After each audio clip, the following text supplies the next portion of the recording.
Hello everyone, how's it going? It's your favorite host, I hope. Me, Ashley Stegon.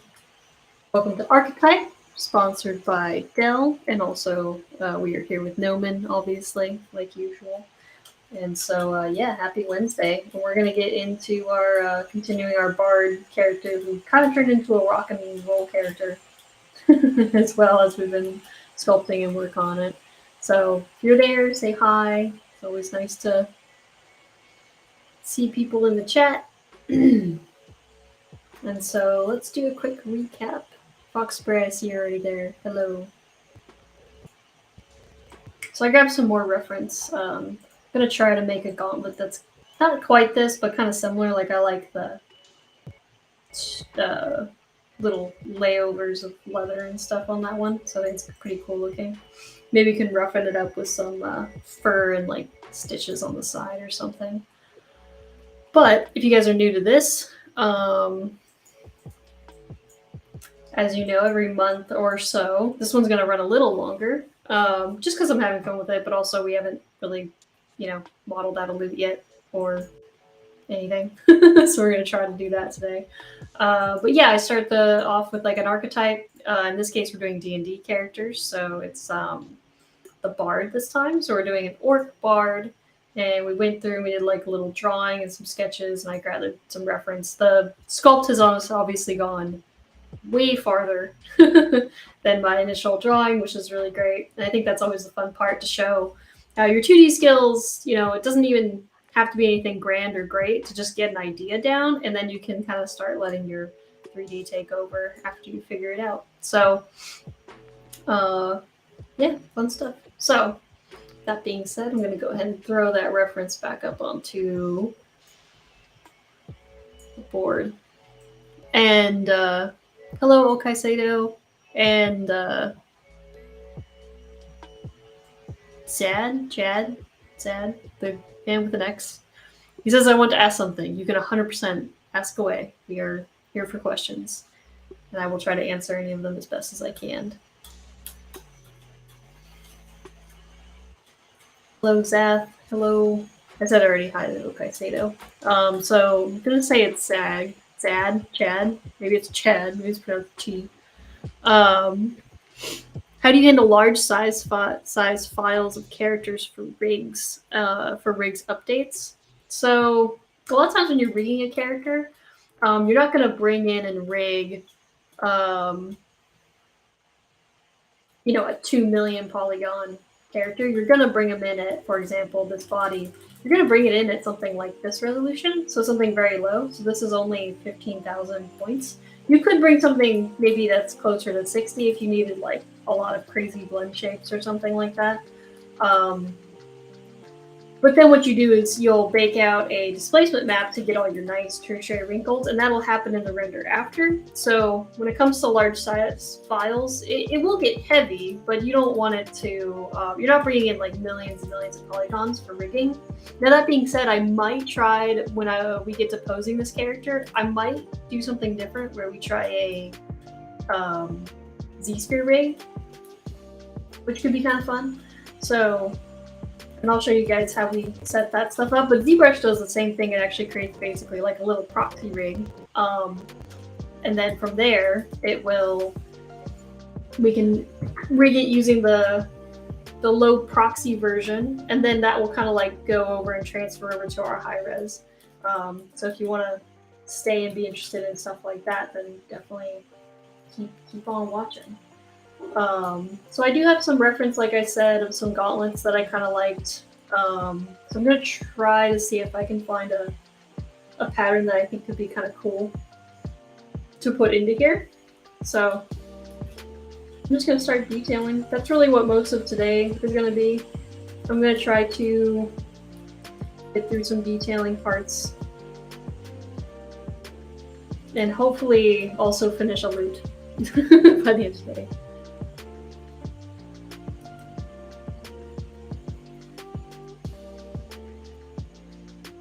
No, more like sad. Maybe.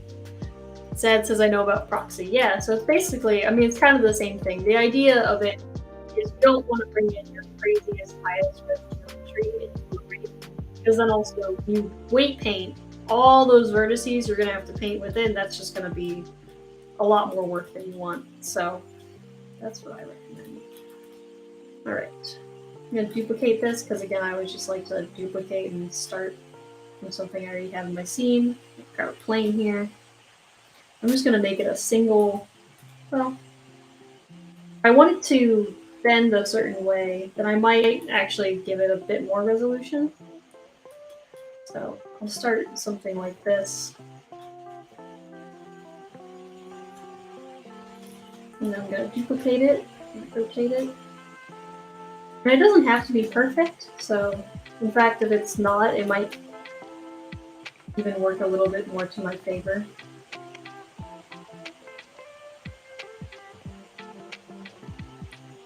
So I'm going to see here how I can create some fun overlapping geometry.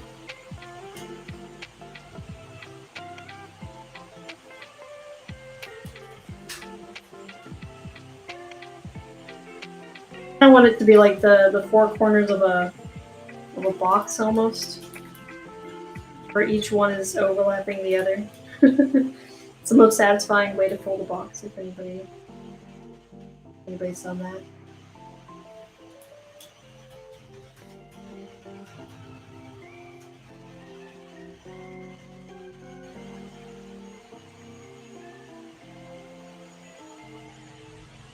So I'm just trying to get it somewhat even. Again, it really does not have to be perfect. I do not mind that it's not even really a perfect square. That's totally fine too.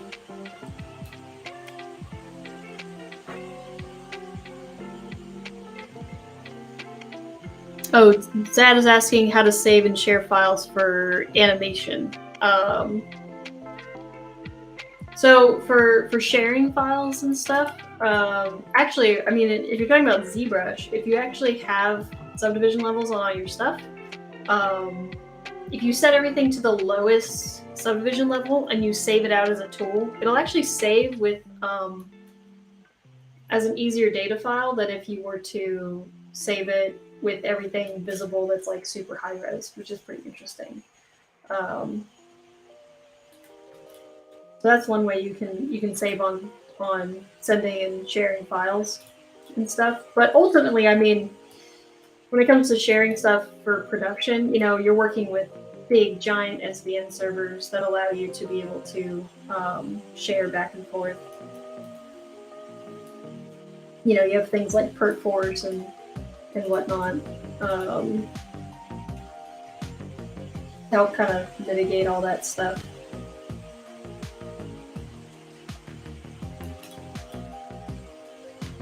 Give myself more room, that's okay.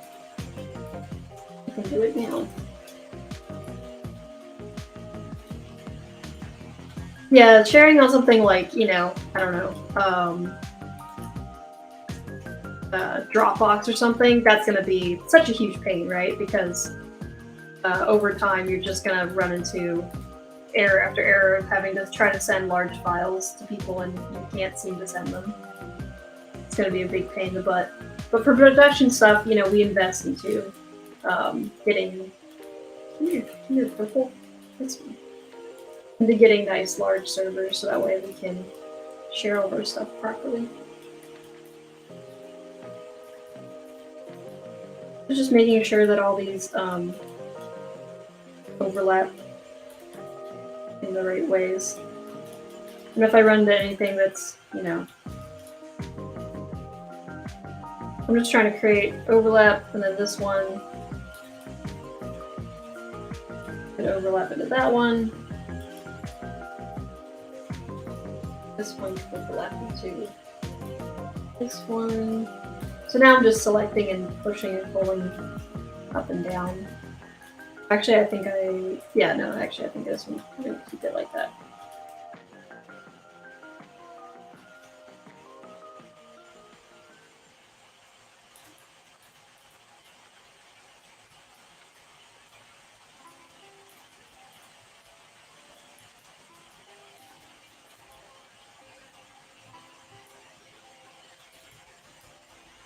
Really, in reality, if I want to now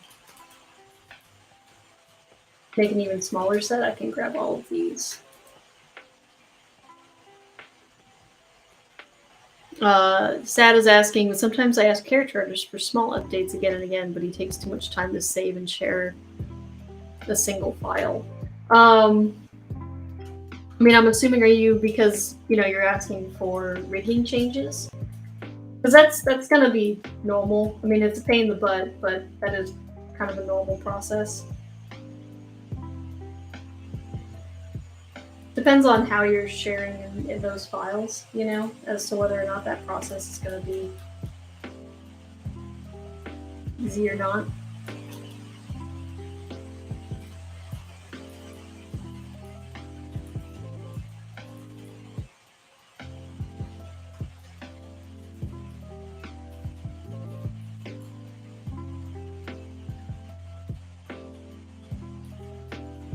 But yeah, things like perk force and stuff can help update. I mean, when I'm working with my coworkers, if they need something updated, I can go in, make the change, it'll version up, and then they can, re-update that server login and get the new version, within minutes. It really just depends on what you're using to share.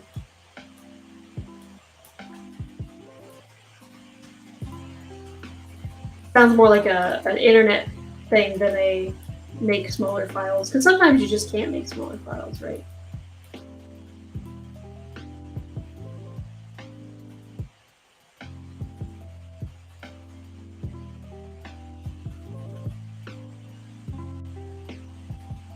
Okay. I think that's working for what I want. And now what I can do is I can take that, duplicate it, do it then curve. Oh wait, not that one. I always mix the two, the dark.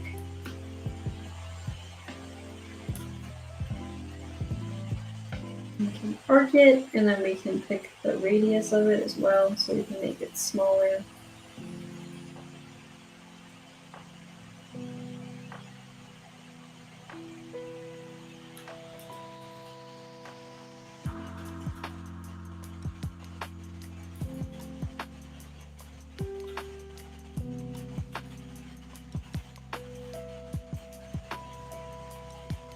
Extrude all this. You can't see it when it's light like that.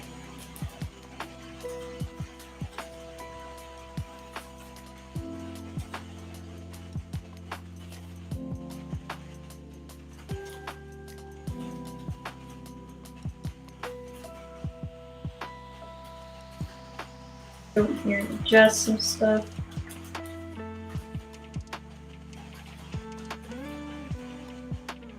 No problem, Dad. Sorry that that's not always the greatest answer sometimes, but I'll try my best to answer if I can.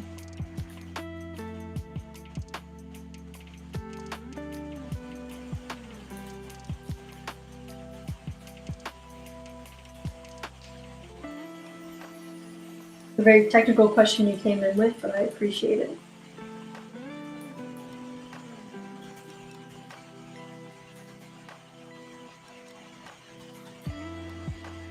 Just making some minor adjustments.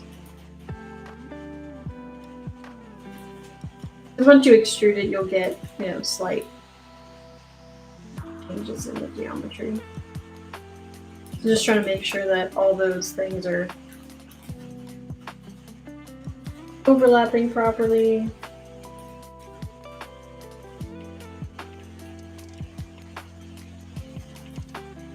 Probably could have given myself more depth to to help with this stuff, but it's okay.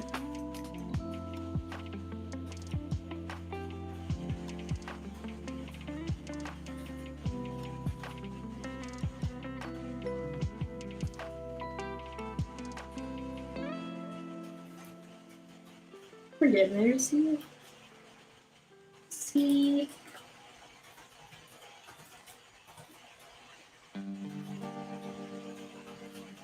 And then I'm not worried about the borders because I'm going to add like some stuff on the actual gauntlet itself to kind of border that edge more.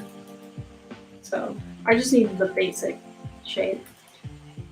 And I'm really not trying to harp too much on perfection here. If you really needed to, you totally could, but it's okay to make things look kind of handmade.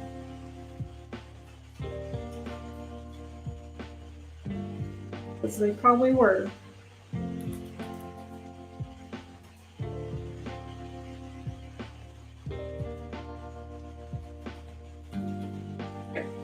Now that we have that, we can go ahead and duplicate that. I made it super, it's so tiny. It's such a tiny little piece. Make it nice and big. And now I can rotate this.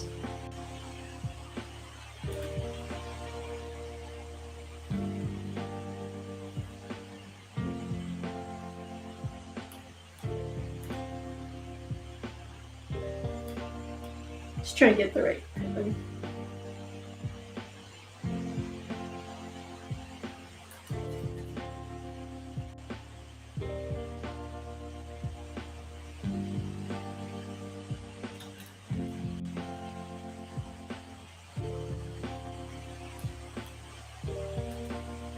Do something like that.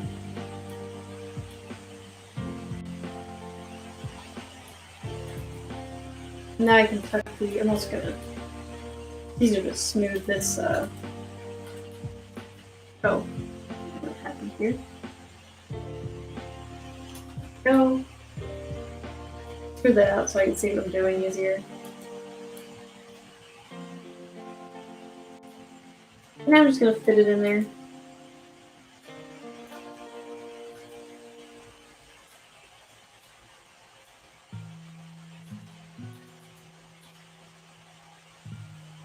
Now I can take this and kind of start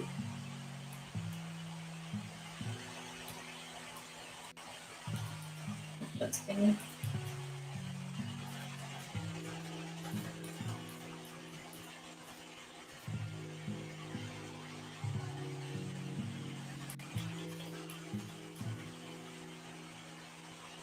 There we go. And then I can sculpt on top of it too later and give it some more, you know, imperfections and things like that.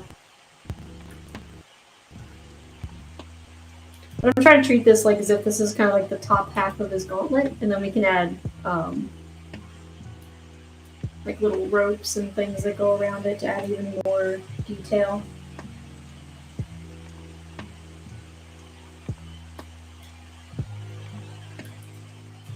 You can also sharpen it if we wanted to, so we can go back and do that group by normals and increase it. And then we'll get a little bit sharper edges, which should also help a little bit as well.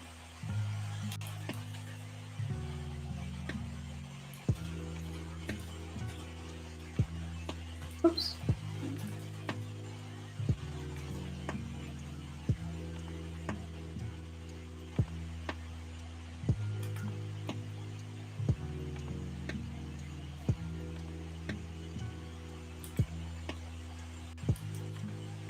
Another thing that we could do, to kind of pop this out stuff to help later, is when we add subdivisions, we'll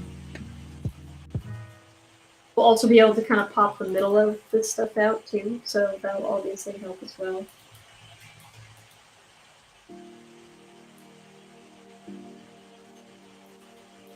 Try to get a bit more depth in here.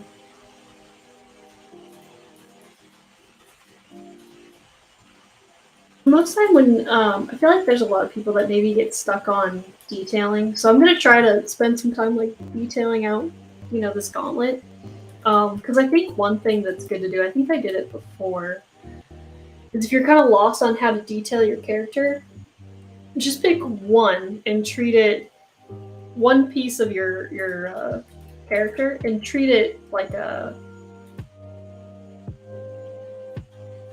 little mini piece almost. So that way you can kind of have one set example as to how you're going to be finishing, you know, each little asset that you do. I find that very helpful.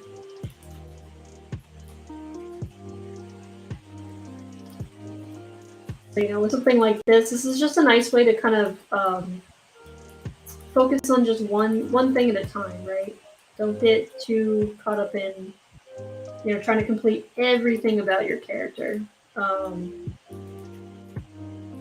Just try to focus on the gauntlet, you know, and see how far of a finish you can bring into that. And then when you're happy with that, then you can bring it, you know, into something else, and etc. So I think that's like a nice way to approach it. That makes it feel less daunting. Usually, at least that's the goal. Make it feel easy. Because if I go, oh man, I gotta do this, and I gotta do pants, and I gotta do belt, and this thing, and this thing, and this, then it makes it really difficult to focus on those one thing. EG, and I'm sorry, I'm so bad at pronouncing everybody's names, but hi! Little emoji saying hi. Appreciate it.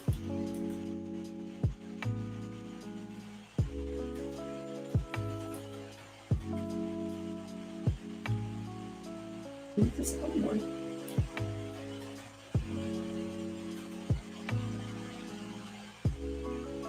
Okay.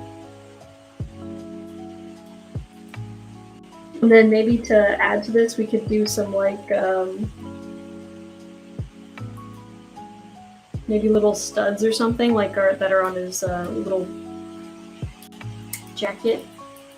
That'd be pretty easy to add if we wanted to. We'll see if we need it, because I'll keep adding other strips of geometry first. And then we can go from there. I'm going to duplicate this guy. Select this guy. I'll make it a separate poly group. That lines up pretty well too. So now I will just have these guys. Oops. Move that. Okay, so it says doing one thing helps you focus. Absolutely, yeah. I think if we get too caught up in the weeds of everything, then it makes it really difficult to try to finish even just one thing, because then you just kind of get overwhelmed by all of it.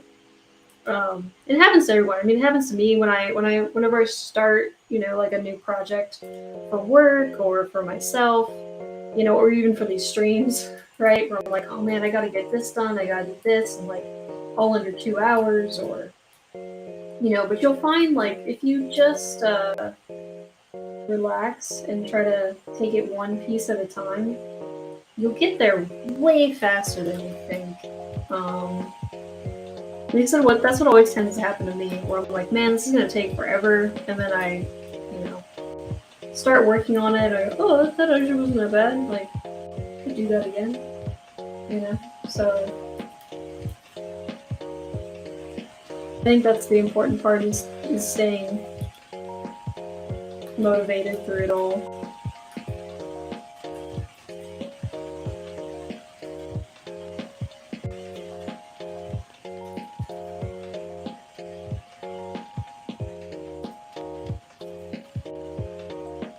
Also, a trick that I'm using here is I'm creasing it, but then I'm changing the crease level. So changing the crease level will basically tell ZBrush, hey, only keep it creased until level 2. So it keeps level 1 stays creased, level 2 stays creased. At, you know, subdivision 3, it'll smooth normally. So that's how you can kind of get stuff that feels not so hard surface without actually adding subdivision levels yet. So it's a way I like to preview, and it gives a general smooth to the whole thing, which I also like.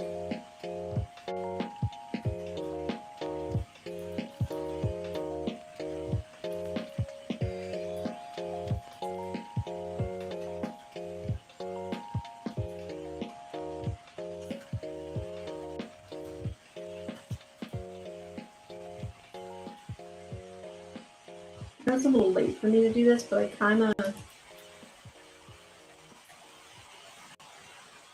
Well, I wouldn't say it's late, it's just more annoying to do it now, but I kind of want to make these feel like they're overlapping into.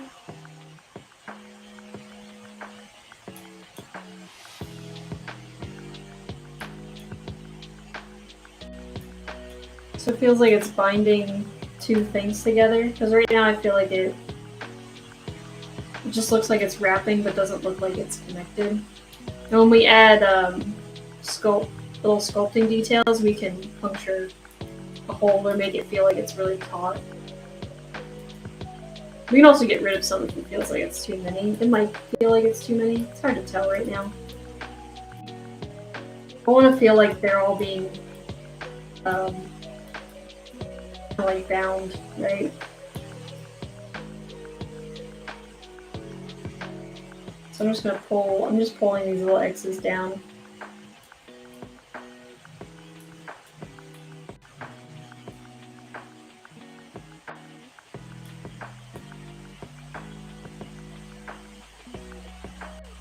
And if it's not fully in or whatever, that's because of the smoothing, so we can fix that later.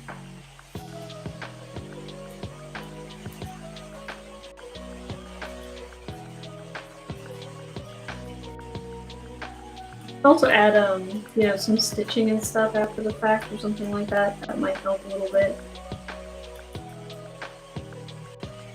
But there's some cool like wraps that we could do as well. So I'm gonna duplicate this and I'm gonna take, you know, one piece of this, and another piece, and another piece. Actually, increase it. I'm going to subdivide it so I have more smaller ones to choose from, because I kind of want them to be bundled in different ways. I'm going to insert edge loop right here so I can grab this one. So now I have like a couple. This one, delete. Auto group it. I could probably run a little inflate on it, or just move this out as a whole.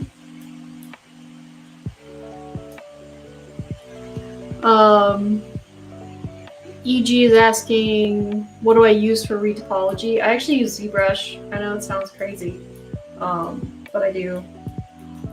And the reason for that is ZBrush's retopology is really simple, but it forces me to draw really, really big. Like I think some of the tools in Maya or something like that sometimes they kind of get in the way of creating simple topology first, rather than they can kind of complicate the topology you make. Because you can do all these like fancy like loops and all this stuff around it. Whereas if you just focus on their bare bones of retopologizing, you know, you'll find that it's actually a lot faster. At least for me, it is. But again, I mean, I might be a little crazy, but I tend to draw much bigger quads in ZBrush, so I feel like I'm not overthinking it. And that's to each their own, you know, the preferences. But I'm just gonna overlapping these because I'm gonna turn them into ropes. And then one thing I can do is turn on double, and I'll try to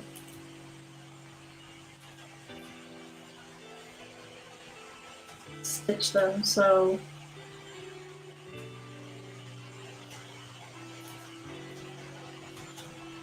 sometimes I have to think about, my brain kind of breaks at this point, but if this goes wrapping around and can attach to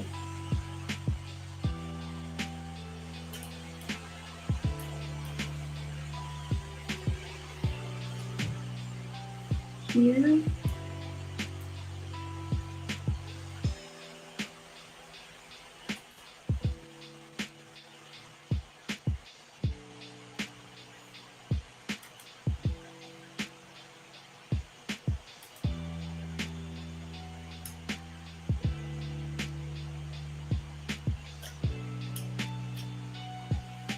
So I'm just deleting parts and then I'm taking the bridge tool and I'm just bridging them so that way they become one basically rope that's intertwining.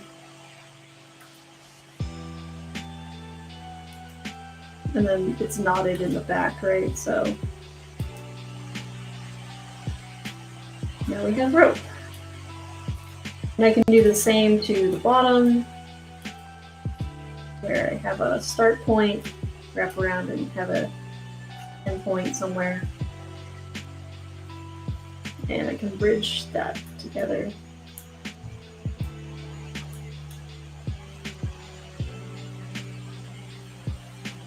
Go. Now they're together. And then I know that I'm gonna want the rope to be bigger. Well, maybe. Actually, let's just see what it looks like first before I do all that work. So I'm gonna go into dynamic subdivision. I'm gonna turn on micropoly, and by default, micropoly will basically creates little micro mesh. So even that looks kind of cool. That wasn't what I was thinking of doing. But we can pick a different one here. And I usually like to do this wire one. Or the weave wire 2. And if it's at the wrong scale, you can rotate it. But now you can see you get basically this rope, which is pretty cool. And it's by default going to be small because it's duplicating 2 across each frame. Looks like it's actually making 4.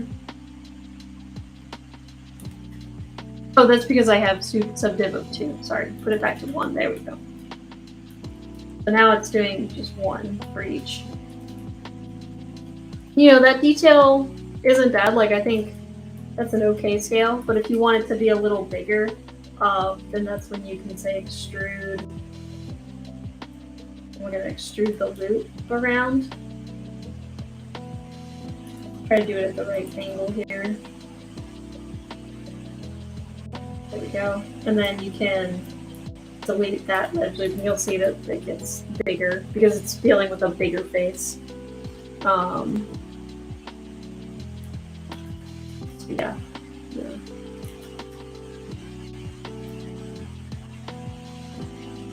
Extrude and then delete. And now we've got some bindings. And the cool thing about this is if you could think about, like, if you're going to project or something like that, projecting this topology would be crazy. Like, you wouldn't want to do that because it's a nightmare of topology.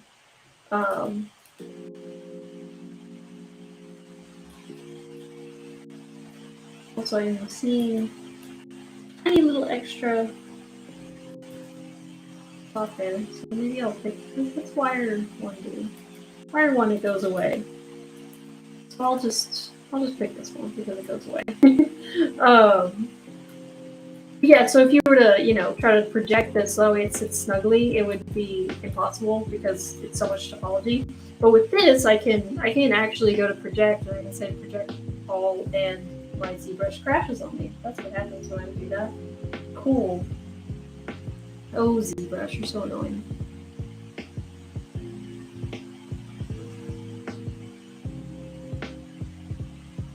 And didn't save. I don't see it in there. You're so annoying, ZBrush. Why are you like this? Did I do that before, where I would go to project all, and then it was like, no. And then it would crash on me. I don't know why, but project all lately has not been my friend. How obnoxious. Oh well, that's okay.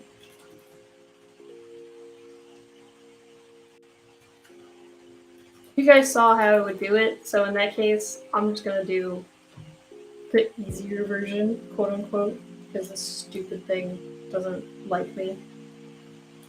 ZBrush hates me. Whenever I project now, I need to remember to save. Okay, Sato, you need to stop me.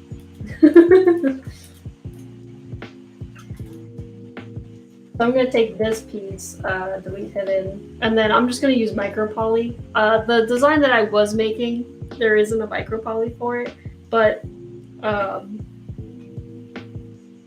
we could, I mean, I could make it again very quickly, but maybe another time. I'm just going to go into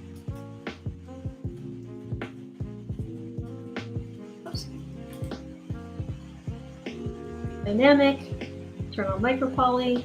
And by default, there's like this other little one that I made. I know it's because Crusader didn't remind me to save.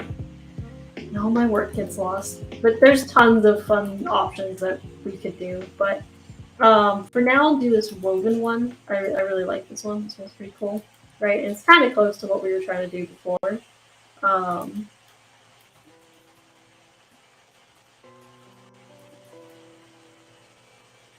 Maybe we can.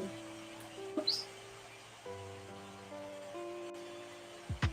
I'm gonna get rid of some of these edge loops because maybe I want them a little bigger. See how it makes it a lot bigger? And then when there's just things that, you know, it's thinning out here, just because the topology is not even, so now we can slide it, and we can try to even out that topology.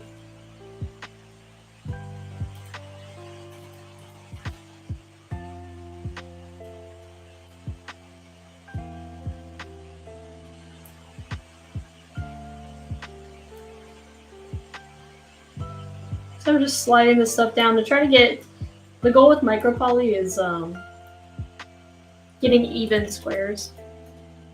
And then we can run a line and rotate it around. We should be able to find something that works.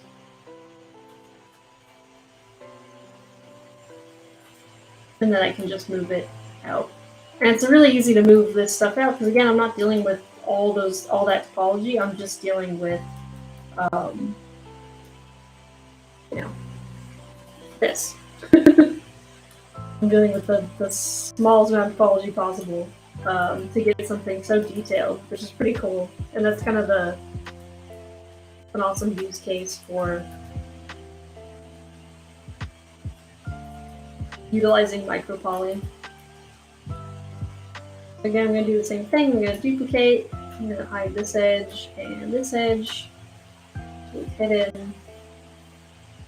So we're going to get something somewhat close enough to what I had before.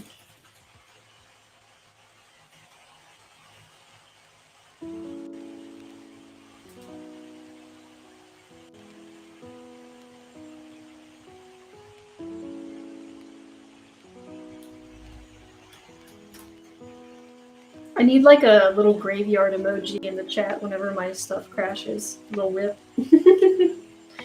Well, oh no. Or like a salute or something. Like it's going down with the ship. Like a captain salute.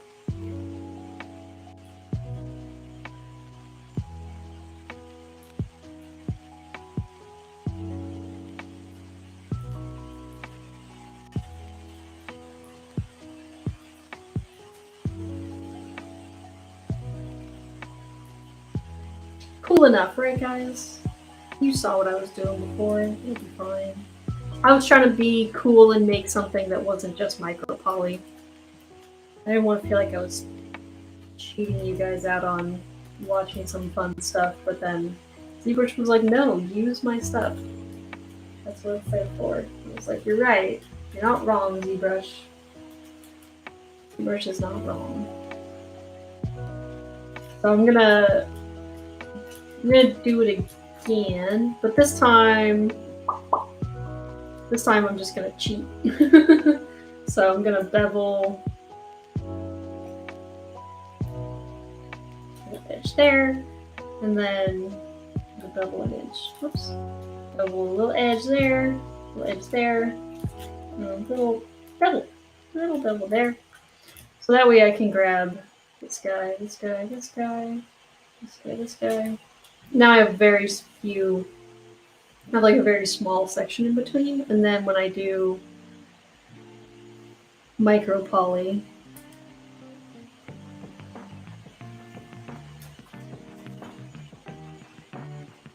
I choose that.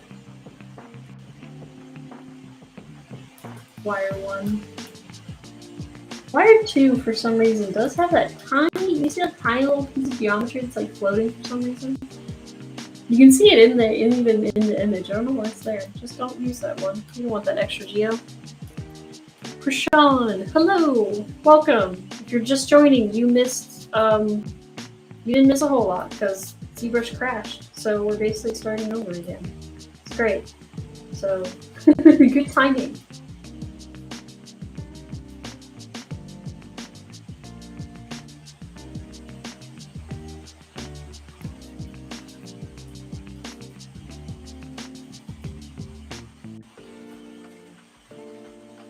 Welcome, welcome.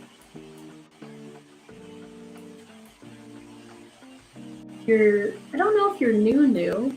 I think I've seen your name before, but for those of you who are, maybe you popped in and you're kind of lurking at stuff, we're doing Archetype, and Archetype is a stream that's put on by yours truly, me, every Wednesday. And every Wednesday we go over basically creating new archetypes and characters, and it's super fun. So this week we're doing the Bard. This month we're doing the Bard. Last month we did the... What'd we do? We did the Druid. We also did the Paladin, which was super fun, which we actually did 2 characters because it was a Paladin that was also riding a giant Corgi, which was great. So he had an awesome Corgi mount. So yeah, every month I try to make a character in about 4 episodes. This one's probably going to go to 5, just because we also have a lute to model eventually. If I don't get to the lute, I'll definitely finish it before next stream. I'm thinking that these ropes should hold the thing. That they kind of wrap around something, so I'm wondering if we should take that little tooth that we had. Maybe he's got like 2 big tusks or something that he's got. We've all been there, right? We've all been there when our stuff has crashed, and it's no fun.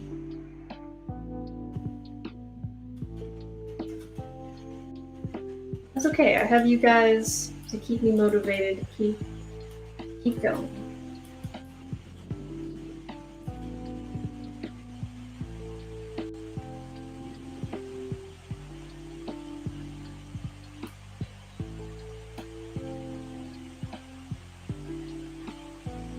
Trying to bring out that orcish vibe in his character.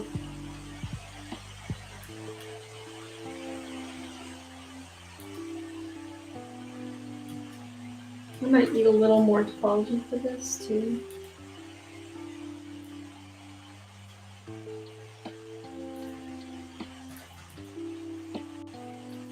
That way now they're like big tusks. They're kind of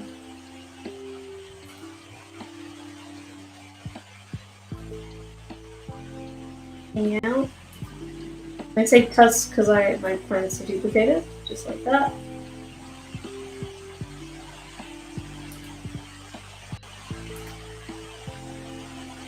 And now we can have the ropes wrapping around them.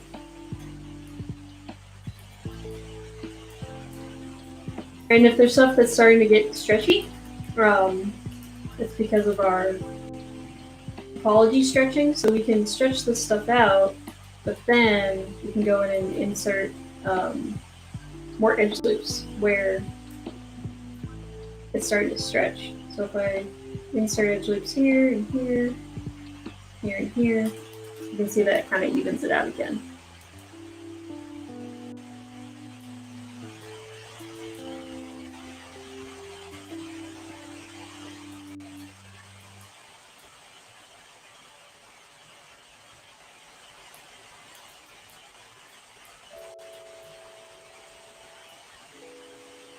There you go. And then I might have just two wrapped this way. Well, that could be kind of fun. We can actually have this one go down, this one come up. Just to give it some fun little contrast.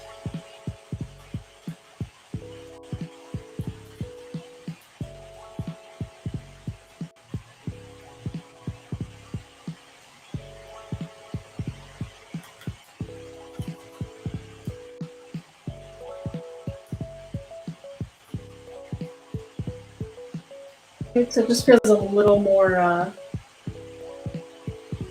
like as if someone wrapped it by themselves. I think that works pretty well. It's all about trying to get that tension, so try to make sure that this pulls tight to the model is going to make that feel like it's sitting in place properly.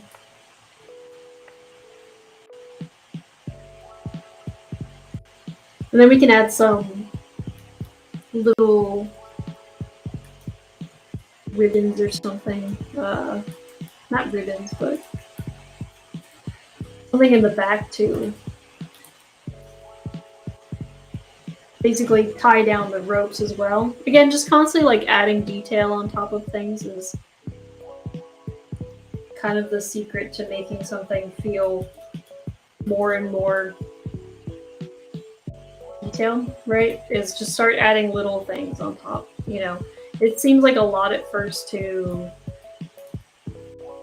think of something like this, but then, you know, once you have it and you just go, okay, I'm gonna do the weave, and then how's the weave hold on? I'm gonna add this strip, and then you're like, oh, let's add some cool like tusk things to it, and we're gonna do that.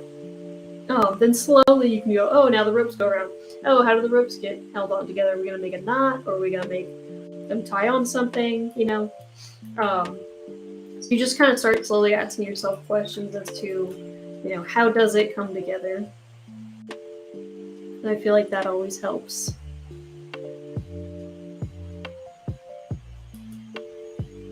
Okay, Sato says, I can recover the work in no time. True, but I'm still going to save now. You don't want to do it a third time. All good though. I'm gonna go ahead and polygroup this to that, and then I'll polygroup here and here, and maybe here and here. Oops. There. And then maybe here, here. That probably is going to actually do one more right here. I think that should be enough. I'll do one more. Yeah. Got that. Put that in. And then I'll go ahead and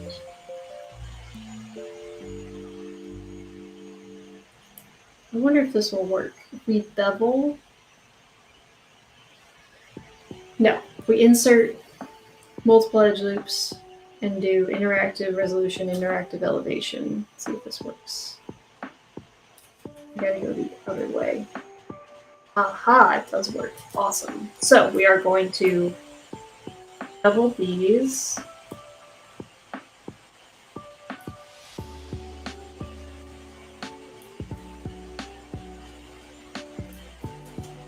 Bridge this first because we don't have anything in there. And then we don't need a bevel. Okay. And now what I can do is insert, and now I can basically create like a little arc that's gonna hold the ropes, and it's not gonna land spot on, but that's okay. I'm just trying to get the the shape. I'm gonna say keep polygroup because it's annoying when it does that. Probably do like 3, and then I can just tap all the other ones to get.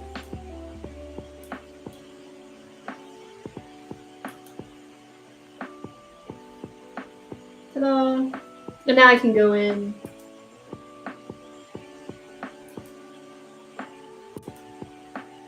and move this stuff around. And I can also, later on, I'll squish the ropes into it so that way it feels like it's actually being held by those things. So I'll keep this kind of almost as is, and then I'll take this guy, right, and we'll squish it in there. Because you want them to feel like they're being tucked in together. That's going to bring more realism to feeling like these, like they're really being held on by these little loops.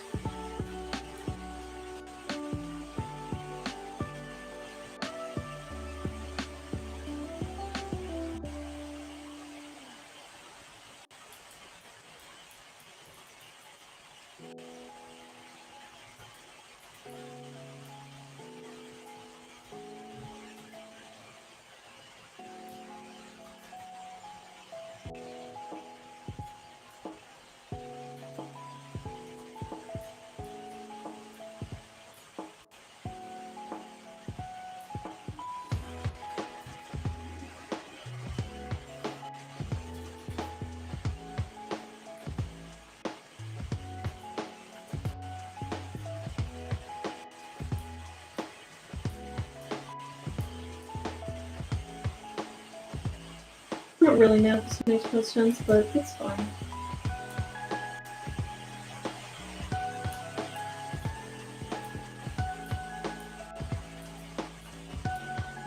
I think he just slides his hand in.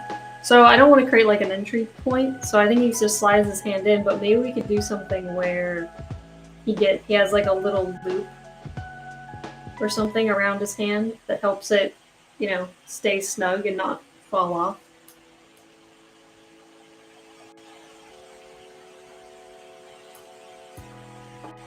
Could be kind of cool. Again, just thinking of things where I'm like, okay, if these ropes are on there and they're on there forever, you know, if they're on, he's stripping these little patches of leather, right, to hold the tucks on, then the arm doesn't seem like it could be removed in 2 pieces. It seems like he just slides his hand in. So if he slides his hand in, you know, how does it stay on his wrist? So, like, I think this is a good example of how letting something kind of come together pretty organically as far as figuring out where to go next with a character's costume or clothes. You know, if you feel like you don't know what to add, let functionality find the answer for you. Because then you'll end up finding cool shape ideas.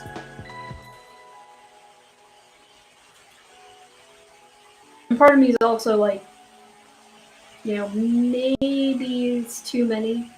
Like, maybe you really just need these 2 and these 2. You know, maybe 1 in the mid, but I think these are a little redundant. It's just fine. Just, you know, get rid of them. They didn't take that long to make. And then I can extrude by default.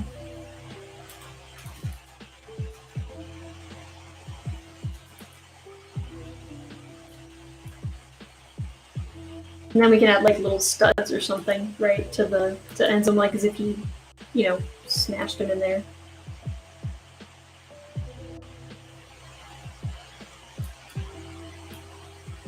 Torchfang is saying, keep it up, gonna get back into watching ZBrush streamers. Are you gonna rig this and retop it in Maya?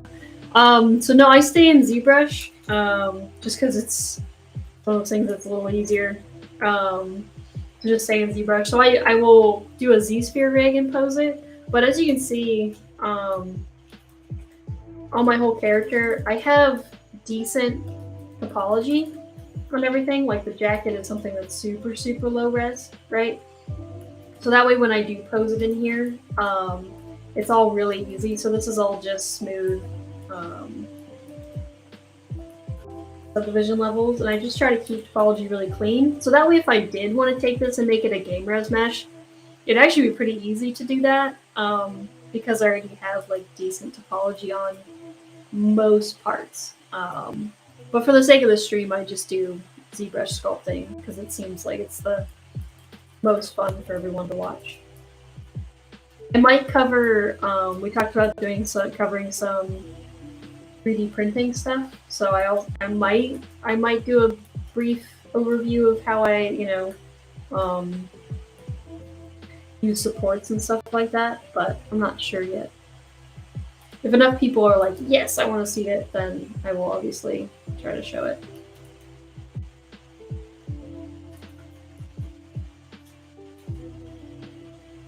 So I'm going to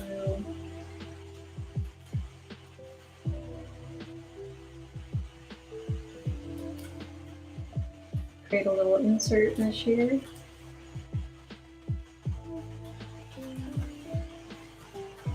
And then I can go over here, and I can draw them on. And by default, it looks like it's embedded in, so that's cool.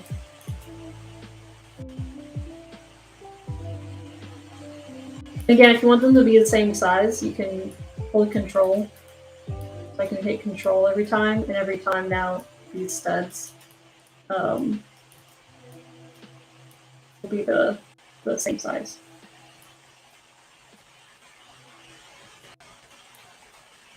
Maybe that just stitches in. Maybe I could do something like that instead, actually. I'll just have the bottoms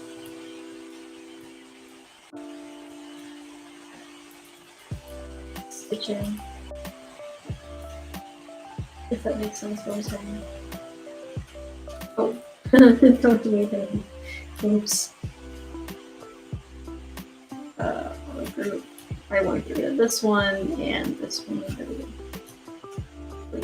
Okay. I'm just gonna have them come into here, right? So that way he's just stitching these like little weird flaps onto I need that. Okay, it's being very dumb. Here we go.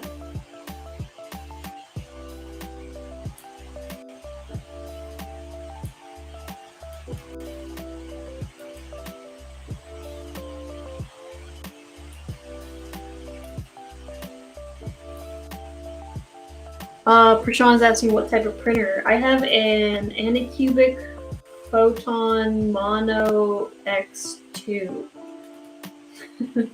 I don't know why Anycubic makes their printer such a mouthful, but they do. But that's the printer that I have, and it's great. For the fact that you get to 3D print in your home, it is very inexpensive. It's only they're always on sale. So it's about $280. It's a resin printer. And it's amazing. The detail is so cool. The detail is amazing on it. So highly recommend you guys like it. I've printed tons of fun stuff, and I would like to continue printing tons of stuff. It's been hot, so it doesn't give me a good reason to want to go out into the garage to print stuff, but hopefully when it cools down, I'll want to be out there more. But I also have like a little miniature paint kit and things like that too. So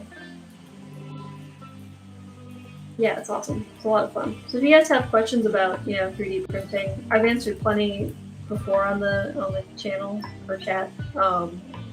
But please, by all means, ask away. That's kind of what I'm here for. I'm gonna add some little spiky bits to this guy.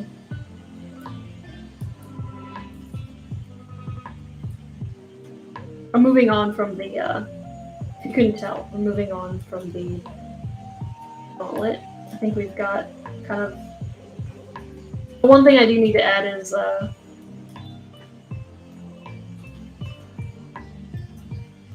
adding the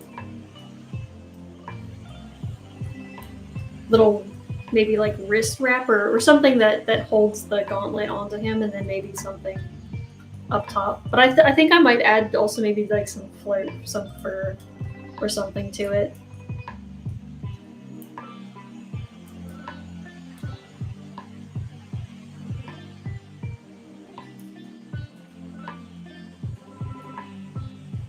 Actually, I think.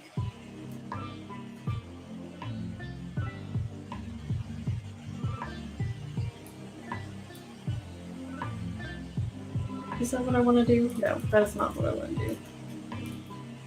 I think I just want to extrude it.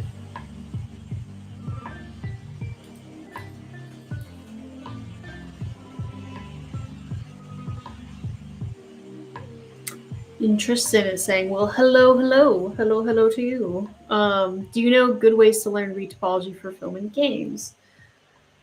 It's always a tricky one because I feel like resources are really hard to come by.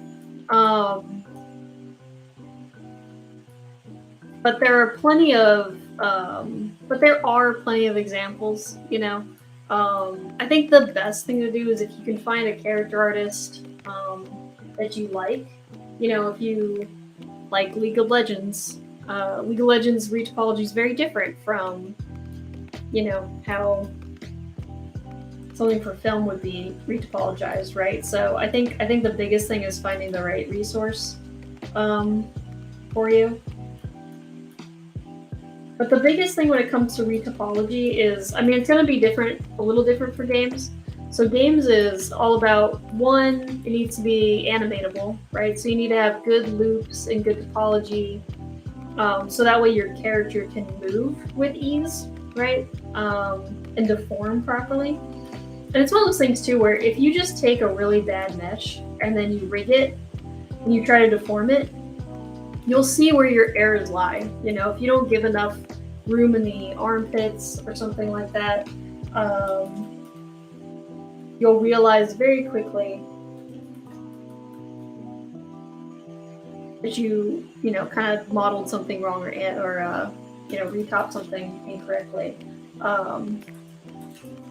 I think that's the biggest thing is experimenting is going to help you a lot, understanding why character artists or why when you see good topology, why is that topology good, right? It's not just about finding good topology and copying it, but it's about understanding it.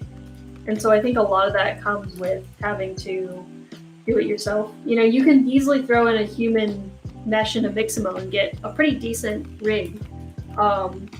But if your mesh is all wrong, you'll see that like the lats might stretch all weird, or like your face is going to turn weird, or you know, your hands are going to deform weird if you don't have proper topology. So that's what I would recommend trying to explore when doing that stuff. Oops. But that being said, so games are every single thing is always going to be about it animating. It needs to animate properly, right? And then the second thing for games is it needs to be efficient, right? It can't be hundreds of thousands of polygons, otherwise it will crash your game.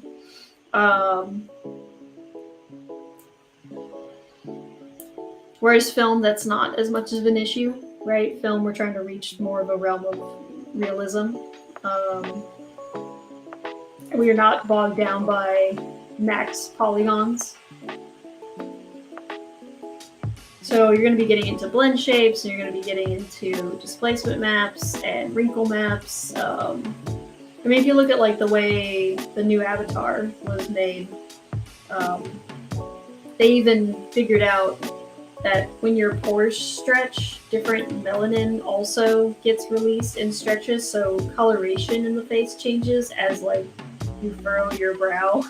And they have a program that runs capillaries and simulates, you know, what those capillaries would be doing, and as they stretch, like it gets real crazy, real fast. So it really just depends on what you're trying to accomplish. But for games, it's different. For games, it's, you know, it needs to animate, but it also needs to kind of match silhouette. Silhouette's the most important thing. So as long as you know, if you're modeling a gun or a prop, that silhouette needs to match. basically trial and error situation. Somewhat. I think it's good to have a trial and error with stuff like this because it'll help you learn. You know, the only reason why I'm efficient at sculpting stuff is because I did one thing a bunch of different ways, right? And that's the thing, is you'll find the way that works for you, or you'll find the method that works for you. But you can't find that method unless you go and play, right? So it's kind of about opening up your options, you know? I tell my students at Gnomon, because I teach digital sculpting, like, I am your teacher, but you also, that doesn't mean I'm your only resource. Because maybe the way I do it doesn't really make sense to you, and that's okay. Everyone's gonna have a different way of, you know, executing a bunch of different stuff. So I think the most important thing is finding something that just makes sense to you. If what you see I do on this stream is entertaining, but you're like, geez, I would never model this way, that's totally fine. There's absolutely nothing wrong with that. Everyone's gonna model super differently. Everyone thinks I'm crazy for modeling like this in ZBrush sometimes, or retopping in ZBrush, right? But that's okay. You don't have to do it because I do it. Do it if it makes sense to you and your workflow. So, but yeah, you can find good examples of game res meshes. Game res meshes are just a little different than film, so I think it's important to pick which one you want to learn first. Because a lot of stuff you can get away with for game res meshes because it doesn't have to subdivide, right? It just has to look good and match silhouette. But there's a lot of other complications that can come with that too. So it's really just about learning, you know, what are you modeling for, and why is it important to model that way?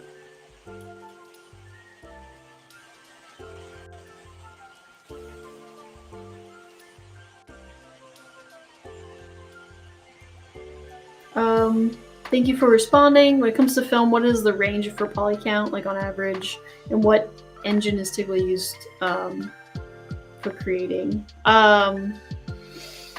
Film, it varies so much because I think their poly count stays, it doesn't go into the millions. It only goes into the millions once you render it. So that's where displacement maps and all that stuff come in. But if you watch some, ILM has really great, not how-tos, but they have good behind-the-scenes stuff on their YouTube, and you can go see like what the mesh of, you know, Smeagol looked like from Lord of the Rings versus like Smaug. Like, if you just look at the makings of, you can see what the meshes look like and get a pretty good idea of what that topology looks like. A lot of it is that it needs to be able to hold blend shapes, and on top of that, they have displacement maps that kind of do the rest of the work, all the hard work, and that's done after the fact in render. So that's, you know, that's the difference between game and film.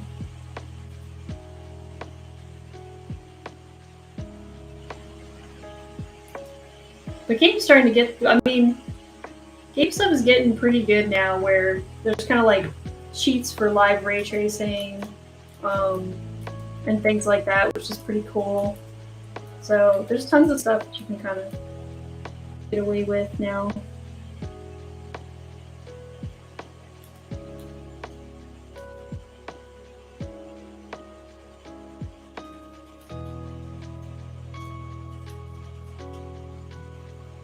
Yes, I said ILM, Industrial Light and Magic, is the, they basically, any VFX thing that you want to know, they're going to be the people to look at it because they're the pros of the industry.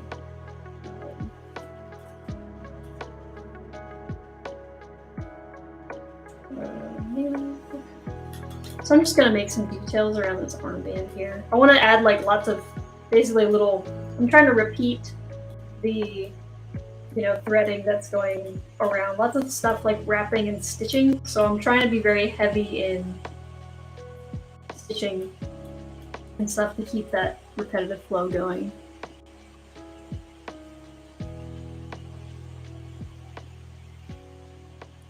Tristan says, love watching your process because it's another way to approach it. It's like there's multiple paths to reaching the same destination. Yep, more than one ways to skin a cat, 100%. That's just how this industry goes. Or anything, really. But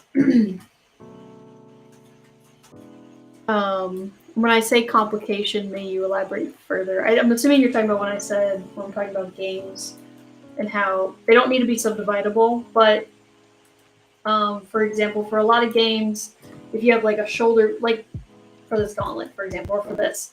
So because if he's never going to in-game take off this strap or take off this little armor piece, depending on where you work, they might ask you to stitch this onto the body. That was one thing that I've done before for games. So they're trying to get rid of as many polygons as possible. So because we never see the back face of this metal like thing that he's got on his arm, you'll just stitch it. And if you don't stitch it, then you'll get rid of the back faces and you can leave it. It depends on what studio you work for as to like what they're gonna ask for. But man, when you have to go around and like stitch everything together and retop it like that, it can be a big pain in the butt. So it's just things that take, more time.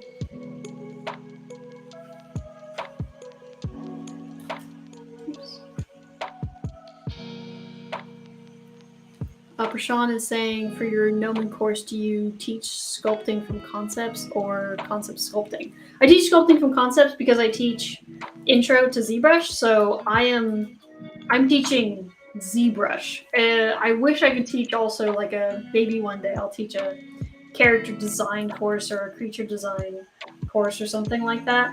But it's important to know that I'm teaching ZBrush, so when you're starting ZBrush, I think it's really important if you're new to 3D, and especially ZBrush, to have a plan going into your sculpt. So, my drawing that I did of this guy is very different from where we are now, but that's because I have many, many years of experience taking an idea and fleshing it out and conceptualizing it in 3D. But that's really tricky to do when you've never done it. So I think the biggest thing with that is just making sure that you have a plan going in. So that's why in my class I teach students to have a concept and then they're sculpting that concept in 3D.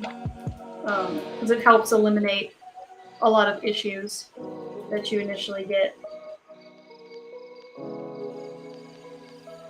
So I just need to change the depth on this.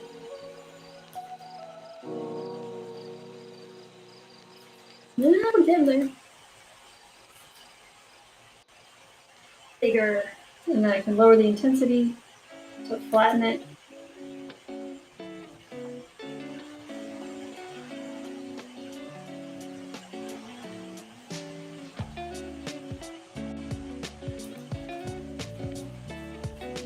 Once I find the settings that I like, I'll try to keep them.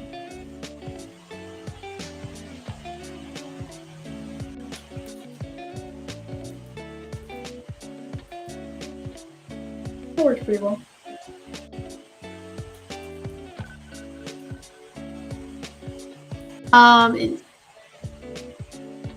Tristan is asking, how do you approach making more blocky or triangular shape design characters? I see more round shape design language than any other shape design language being taught online.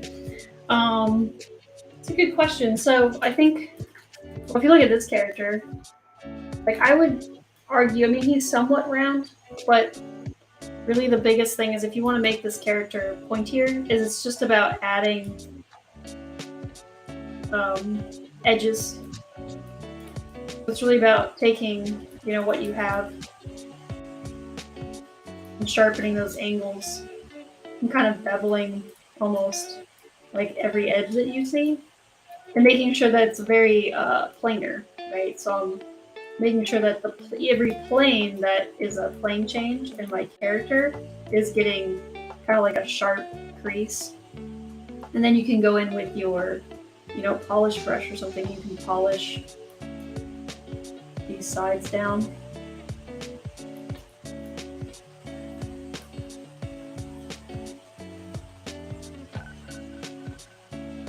And you kind of just slowly build up form that way instead. So you're working on getting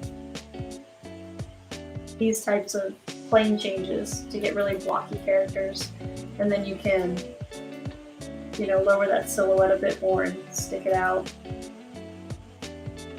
You can see now that the silhouette is starting to be slightly pointier.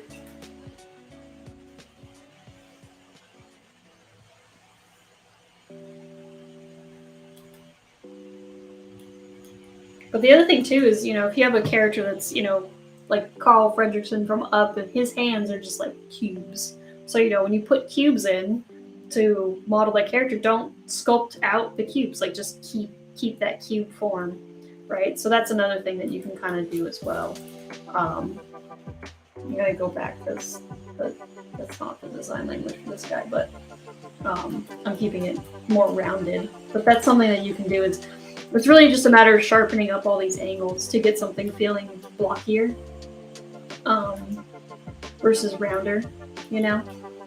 And just staying really true to those primitive forms that we all know make up the body, you know, the cylinders and cubes and all those different things to get that character.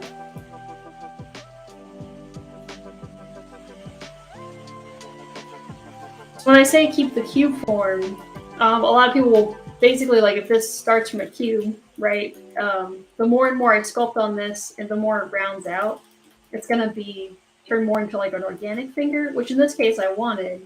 But I think a lot of people's issue, or not issue, but their mistake when wanting to keep something blocky is it's a lot less sculpting and more just kind of modeling, right? If you're making Carl Fredrickson's hands, I would never sculpt his hands. I would just model cubes. Like, I would just model a very cubed hand, right? So that kind of stuff, you almost want to treat it like a hard surface part more than an organic part, if that makes sense. Because ultimately it's closer to a primitive than it is to, you know, anatomy or something organic. So.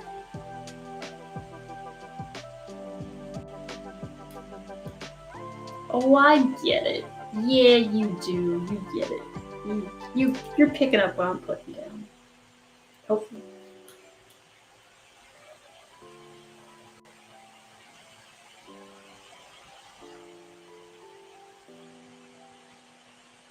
Just fixing, stitching. I feel like that worked pretty well, though. I'm pretty happy with. I had the idea of like stuff curling and wrapping around it, and I think this sells the idea just fine.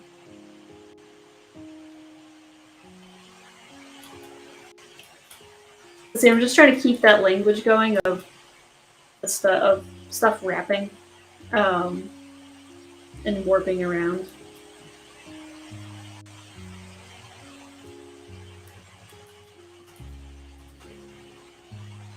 I don't personally like, I don't know, I don't like this. I might like it more if maybe the color contrast wasn't so heavy. Maybe that's why I'm not liking it, but I don't really like this piping. It feels like too round and big. So I might try to do something else there. I might try to copy what I did here instead.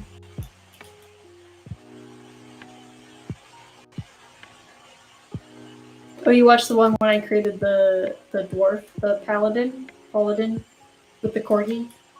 That guy was fun.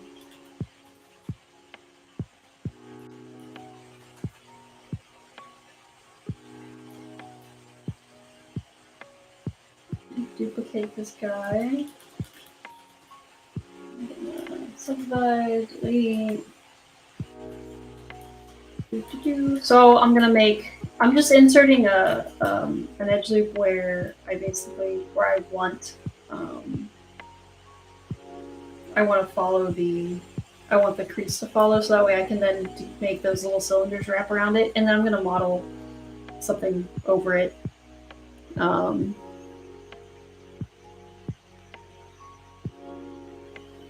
He said what I did was amazing, in my humble opinion. Well, thank you. I appreciate that. I'm glad you guys enjoy it. It would not be very fun if you didn't. So it would just be me talking to myself and a bunch of people being like, I don't like it. So I'm really glad that it's hopefully useful to everyone who watches. So that's the goal. I hope that you're just learning. My goal is for you guys to be learning something.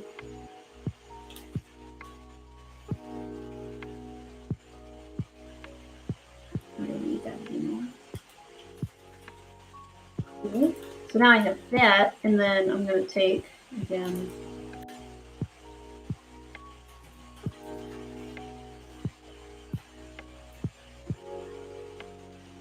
I guess I could have kept that good.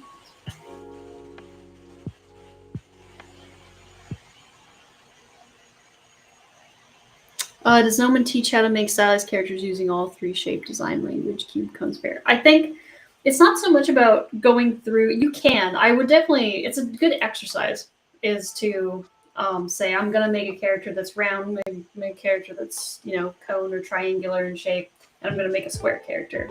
That's a really good exercise.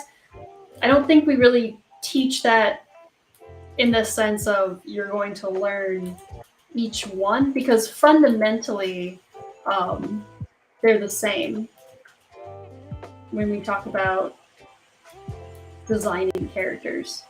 So I think that's probably the bigger thing is knowing how to approach designing all three of those, because the design fundamentals are the approach is the same on how you would tackle all those characters.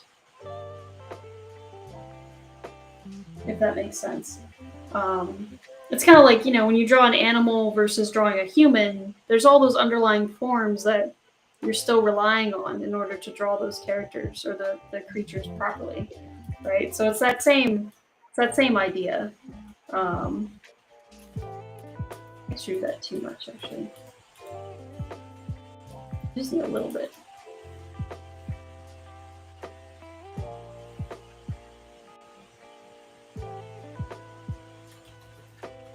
So yeah, it's really more about learning and understanding, maybe your primitive basics or something like that.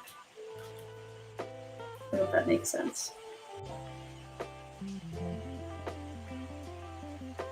Yeah, conceptualizing in 3D is great. I think if you have that 2D knowledge, that's even more helpful.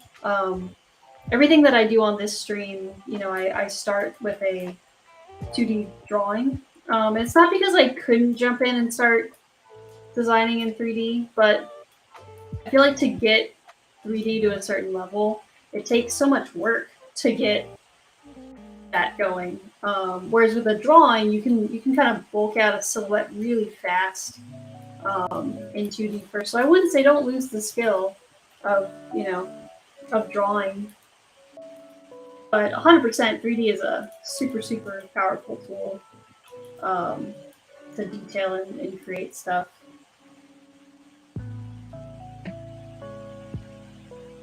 I am crazy for wanting to do all this stuff. But yeah, I think ending your concept in 3D is really useful, especially for production stuff, because if the client asks for a turnaround, you don't have to draw 6 different drawings. You just take a picture of your camera or your model from all angles, right? So it really eliminates the guesswork that can come with that stuff. There's a lot of 2D cheating for making something feel right, based on camera angle. I always make the example, and I don't mean cheating as in a bad thing. I mean cheating is it's a natural thing that happens in the 2D workflow. But my example that I always give is Astro Boy. His hair will just flip when it needs to, right? In the camera angle, his hair just changes sides. Because in the manga or in the anime, if it just looks better on one side, they're just gonna make it look that way from one side. They're not gonna worry about, does it make sense? They don't That's not why they're drawing that drawing. So I think that's an important thing to also understand.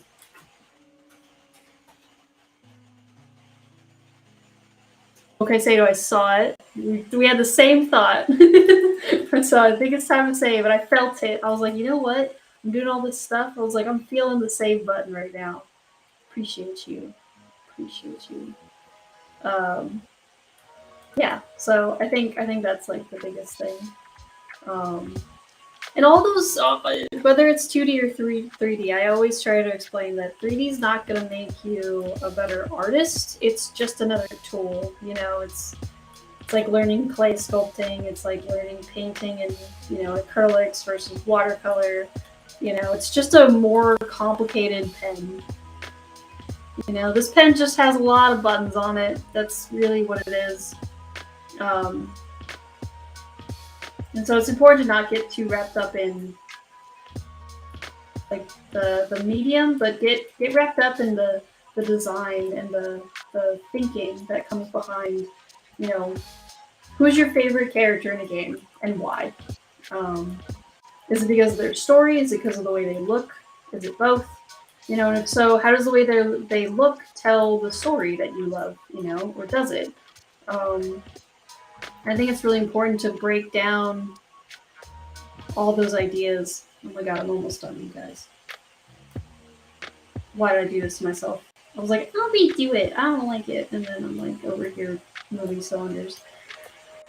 It's so ridiculous. But it looks so cool in hand. It's all worth it, guys. Yeah, it's not always about just like I want to learn the tool. It's about why you want to learn it and what stories do you want to tell. What do you want to get out of it? You know, is super important. Okay, and that gauntlet made them just like kind of come together. Didn't you? Look at that. Don't even need to do anything else, guys. I do want to add some stuff to the pants though, so I'm gonna add a little bit of fluff. I'm trying to think of how I was gonna do this, but I think I just might sculpt it and be like, whatever it is. So it's just gonna be this way, because I wanted to create some asymmetry in his pants. I might need one more subdivision level.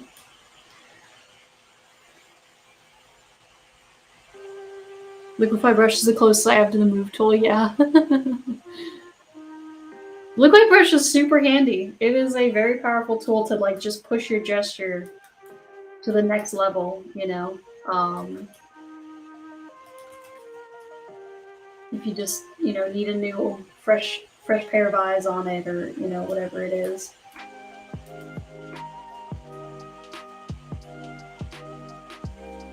So I'm just gonna try to create some patchwork that kind of goes around his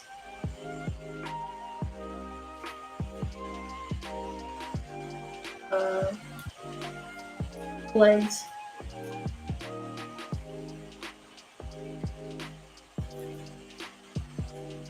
I hope this kind of makes sense. Not to you guys, but I'm just hoping. In my head, I'm just like, I don't know. I think this will work. I think it will work, but just trying to make something that feels not feels too much like a mirror to itself. I'll do something like that instead.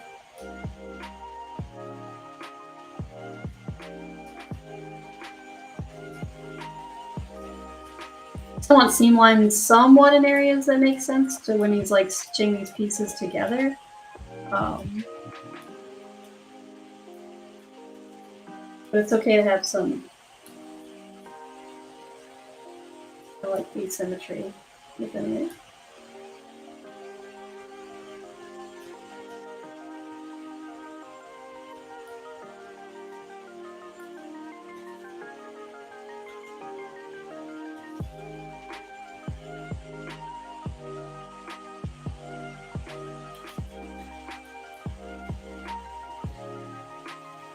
Sorry for writing. Don't be sorry. It's nice to have someone to talk to while I'm if you don't write, I sit here by myself talking to myself. So it's very helpful to have a conversation. Trust me.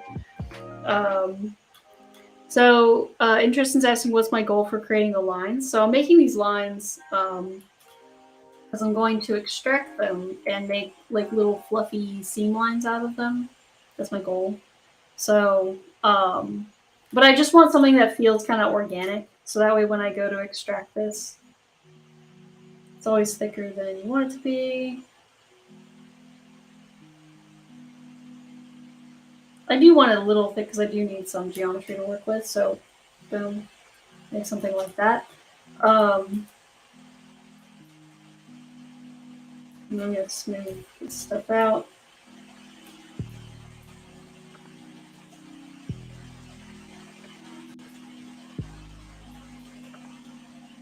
So I want to try to make. I'm actually gonna. I'll add like a little bit of fluff down at the bottom, so I'm not gonna worry about that. A lot of this will have to be also with this. It comes with sculpting the pants as well. It didn't mesh. No, I missed part. That's okay, because I'm probably just gonna dynamesh this thing anyway. Probably. I might not. I don't know. I'm gonna try it first. Let's do it without dynamesh and see what happens.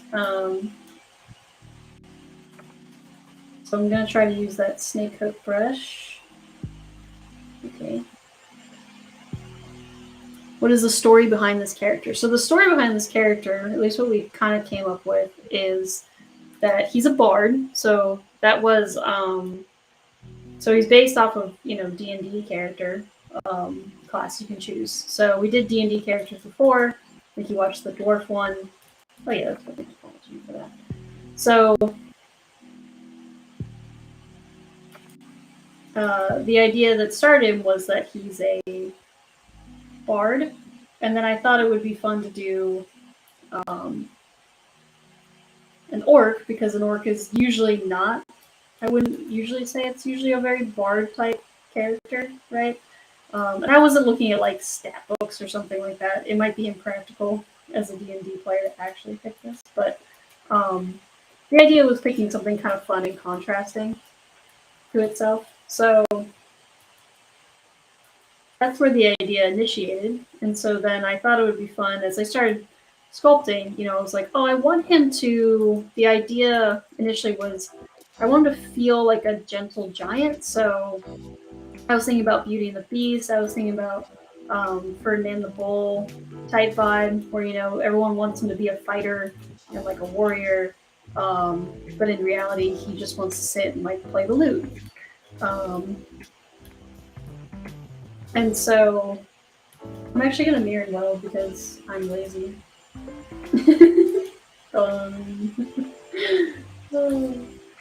I didn't feel like doing all the fur. I'm sorry, guys. I'm not doing it. It's like, oh, it's gonna take forever, and I got a lute to model as I was thinking about it. So, so yeah, that was the initial idea. Was I want him to feel like he can fight, and he is like a good fighter, but he doesn't really want to be. But maybe his tribe, of orcs, are like, no music. Music's not interesting. Music's bad.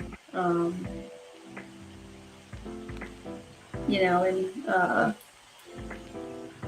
it's one of those coming of age of like, it's okay to be different type stories, maybe. Or maybe everyone judges him and is scared of him, because he's an orc. But in reality, he just wants to sit and play music for people, So that's kind of the initial idea that we came up with. There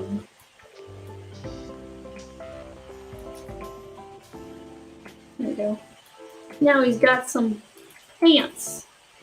Fuzzy, furry pants. It actually worked fairly well. It's so fuzzy. If you guys haven't seen, this was my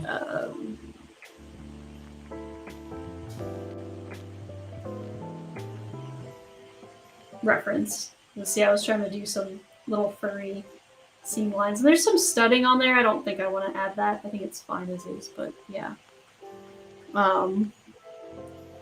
So will he have a weapon? No, he's gonna have a lute. So we're gonna model that right now as time is starting to close in on our stream here. Man, that passed by so quickly when ZBrush crashes on you and you have to do something twice, doesn't it, guys?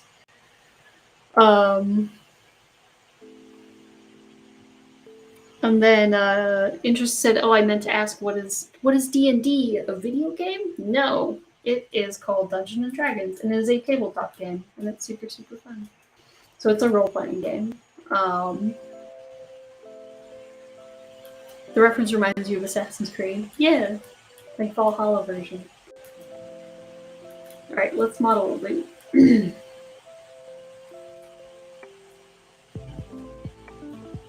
gonna bring this stuff up, and I'm gonna hide all these. Oh, thank you, behind the scenes, man.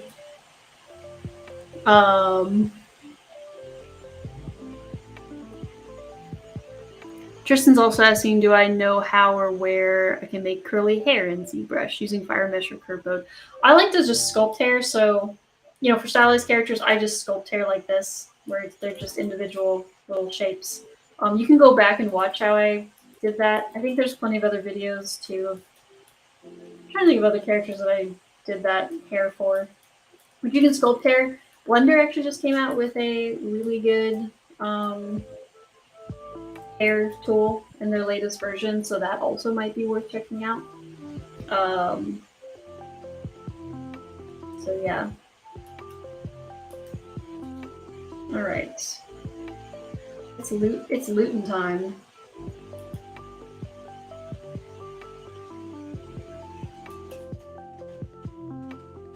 I gotta look up. I got my reference here. Let's see. There is also a sit turn, which is kind of cool. Maybe he'll play that instead of a lute. A lute's a pretty big body, so he's also got giant hands, so maybe you should like pluck at a harp instead. Just kidding. I'll figure it out. Maybe he's very gentle. He's got one little. Oh yeah, I was gonna make one little pick thing. So many things to do. That's okay. Can't fit them all in the stream.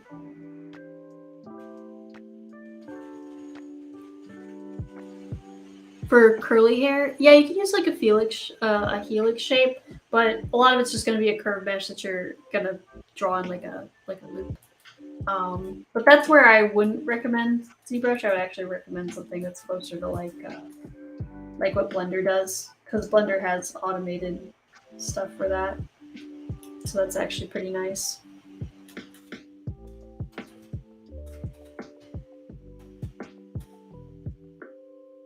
Oh, this isn't even.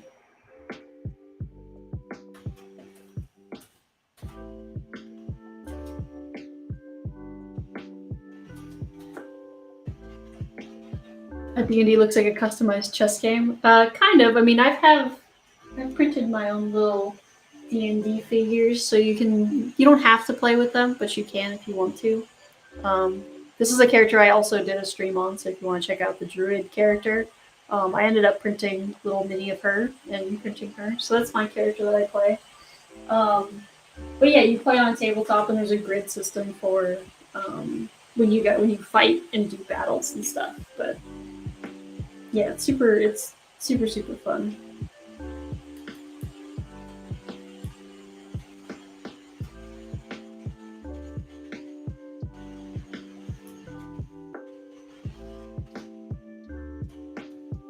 I'm just using a deformer to deform. Makes sense, right? So I can make a little lute. And you'll see how I basically model. I mean, I keep everything super simple, and as long as you know the shapes that you're going for, you usually can kind of get away with doing something like this.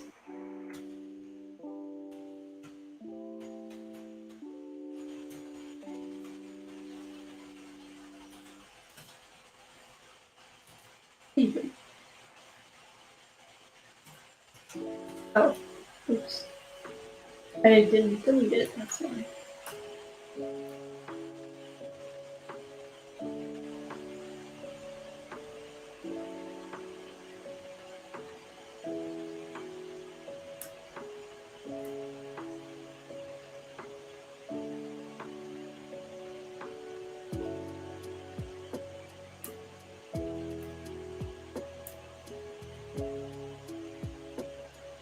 Do just like a huge ass lute. Yeah, I think that's what we're gonna go for flex spray. Just a really, really big lute.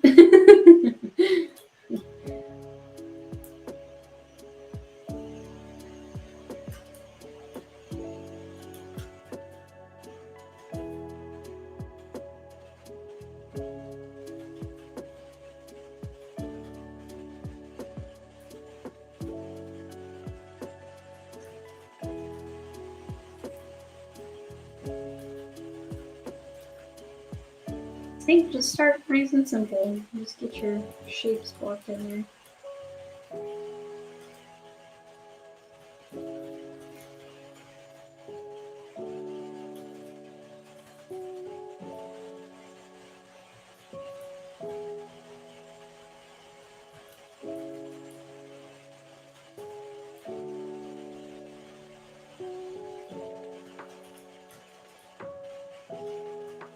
This is like basically just simple box modeling. That's all this is.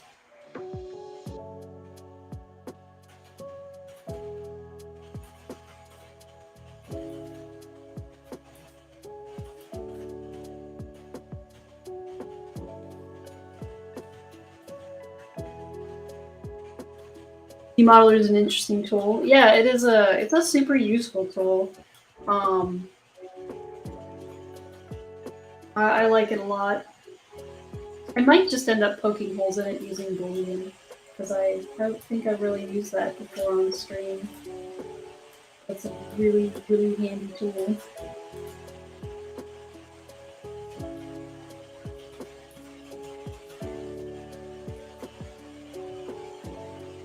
So I might...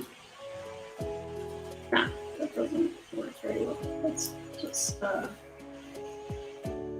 insert.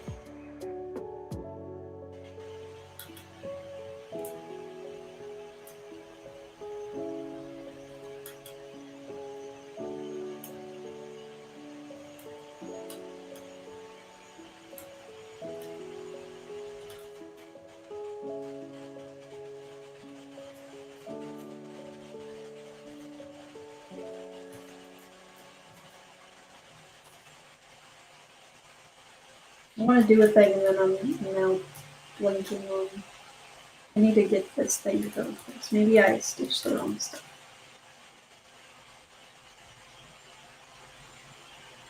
No. Wait. I just it's like this isn't as complicated as I'm making it here. So I'm doing that so that way I can then grab this and I'm going to pull it out so that way I get a slight bevel. So I want to crease it.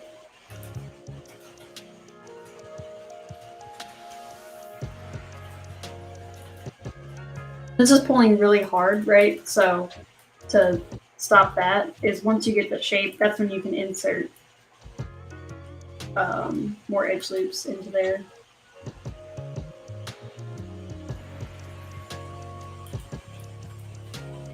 And then for this guy, I want to do the same thing. So the polygroup. So I'm all about using creasing. So that's what I'm doing right now. Is I'm using creasing to basically get hard edges, and then I'll use the crease leveling tool to level out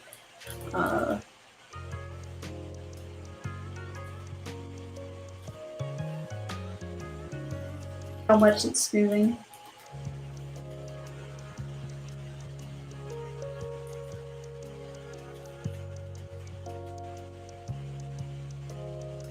I'm just making small adjustments to stuff, right? You can get a lute going pretty quickly. And then it's just a matter of adding, the strings and maybe some little cool detailing and stuff. So we can also model. Actually, look how clever I'll be. I'm going to duplicate this. Watch you guys. Your mind is going to be blown. I swear.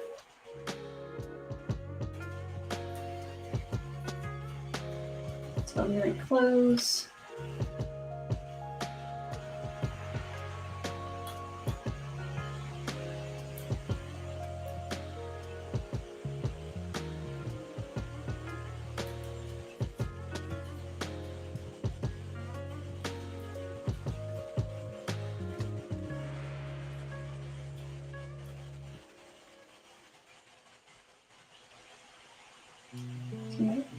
to something like that. And then I'm going to do a mirror and weld on the C. Okay. I'm going to get rid of that.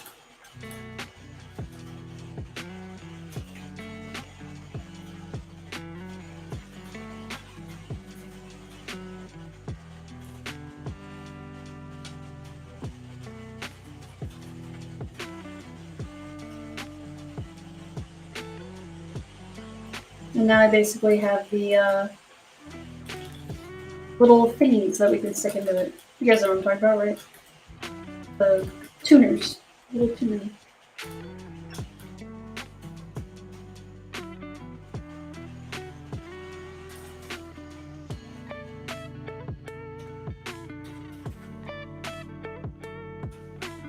Okay, you're gonna be annoying. I get it.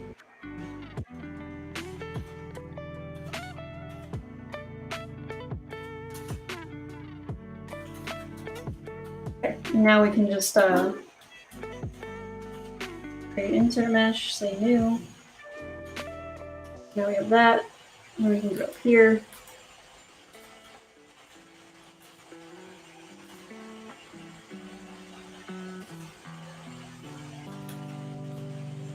And it looks like there's 8. So we can go 1, 2, 3, 4. And one side of the lute, they're a bit like off center. So we can off center it. And then we can take each of these and kind of rotate them.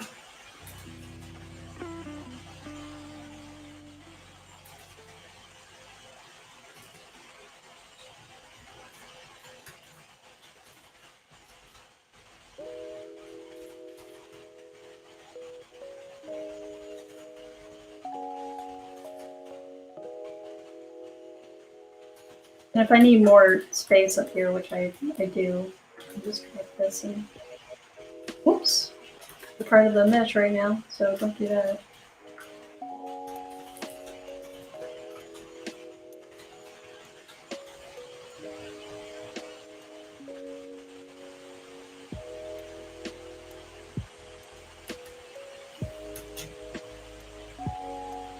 Hidden.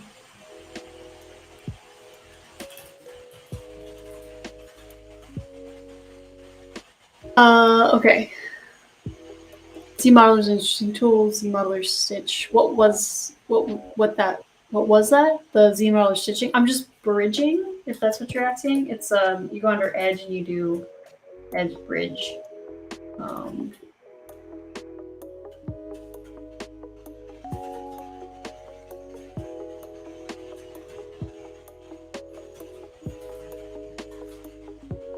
And then when you're done and while you're doing it, may you please share your thought process of what the problem is and how you're thinking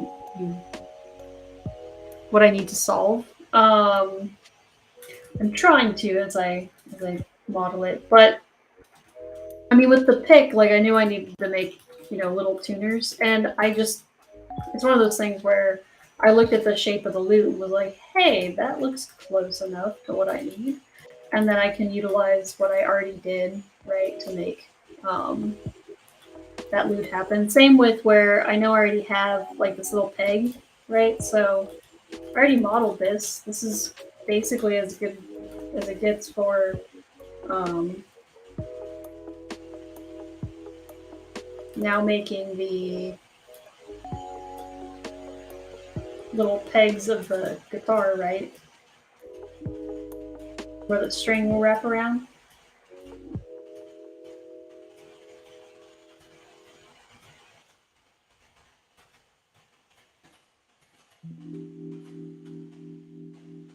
And if I wanted to, I could probably mirror weld it. I don't think they're symmetrical though. Like, I don't think a guitar's is. I think they're a little off kilter to each other. And then when it comes to making the strings, I can just insert I'll just put in a cube, find a cube sitting on a little box head. You could make a cylinder, but I always like going through here because then I like adjusting the resolution of the cylinder.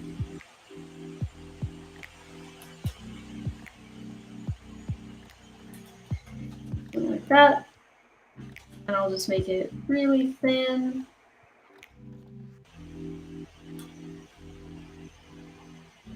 You move incredibly fast. I do move fast.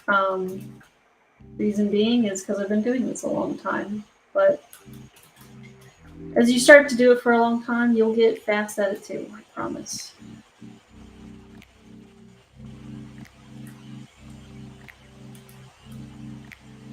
So I'm gonna do this, where we get the string kind of lined up. It's technically, so there's technically like a bar, and then that bar gets bent. But I don't know if I need to get that crazy detailed with this or just get, you know, close enough. I'm just trying to rotate it down. There we go. So I can do that.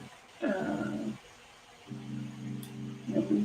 1, 2, 3, 4, 5, oh no, 6, 7, 8.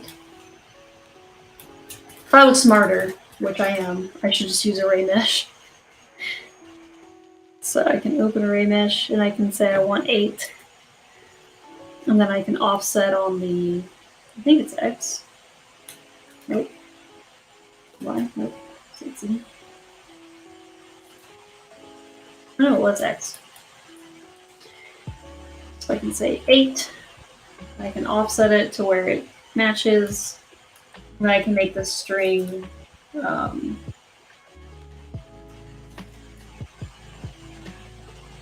scale down.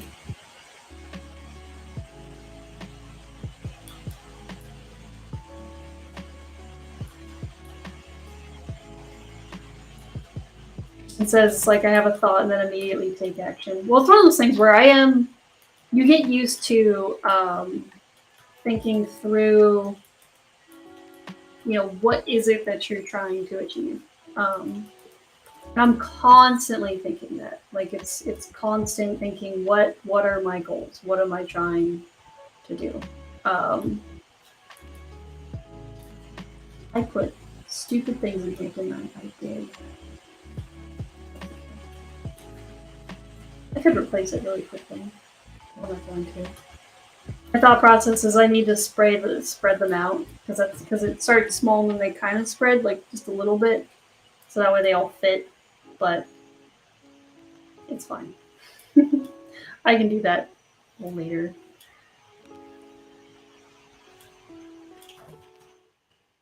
So I'm going to duplicate this and then.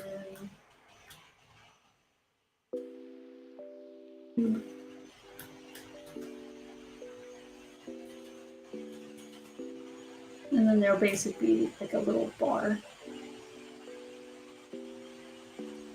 that they all will sit on.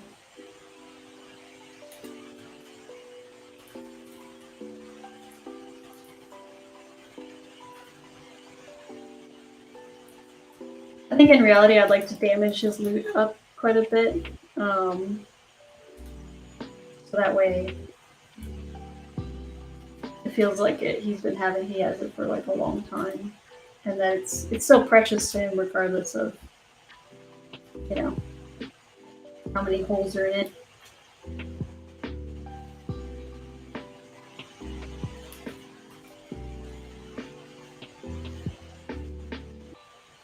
Make a little hole.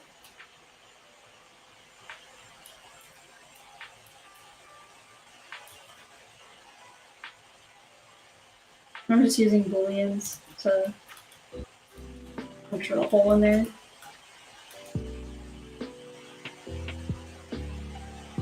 Now in reality,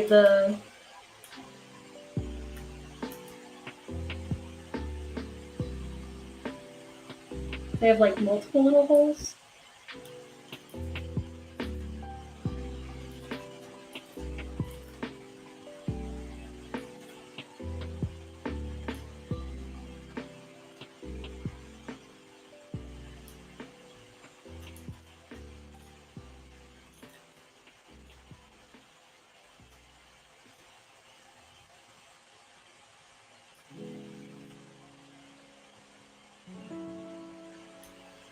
There are better ways to do this, but it's fine.